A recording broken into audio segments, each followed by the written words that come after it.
In this library, we cannot see the view all views option. That means, for example, we want to add a button in the library, it is not visible. For example, text, it is not visible in Swift UI application.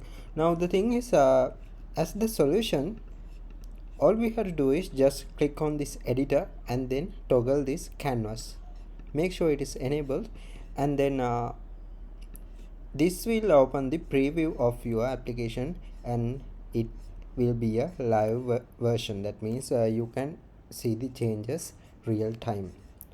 Now you can open your library now, clicking on this plus icon, then go to this first option, which is show the views library. Here you can just insert your layout component by dragging and dropping. Okay, now the button is added into our code, and now it is loading. Here you can see this is refreshing.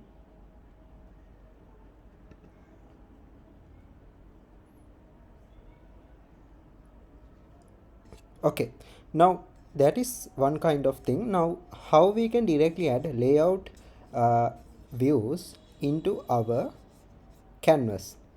We can also do that. Firstly, you have to make sure you have ticked this selectable option.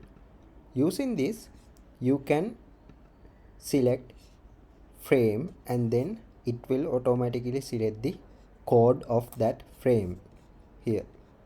If you select some code of a layout component, then it will automatically select the layout frame in the canvas. Now if I select this view stack, you can see it is selected like this in the canvas. Now we can add by pressing this icon, then here you can just add a text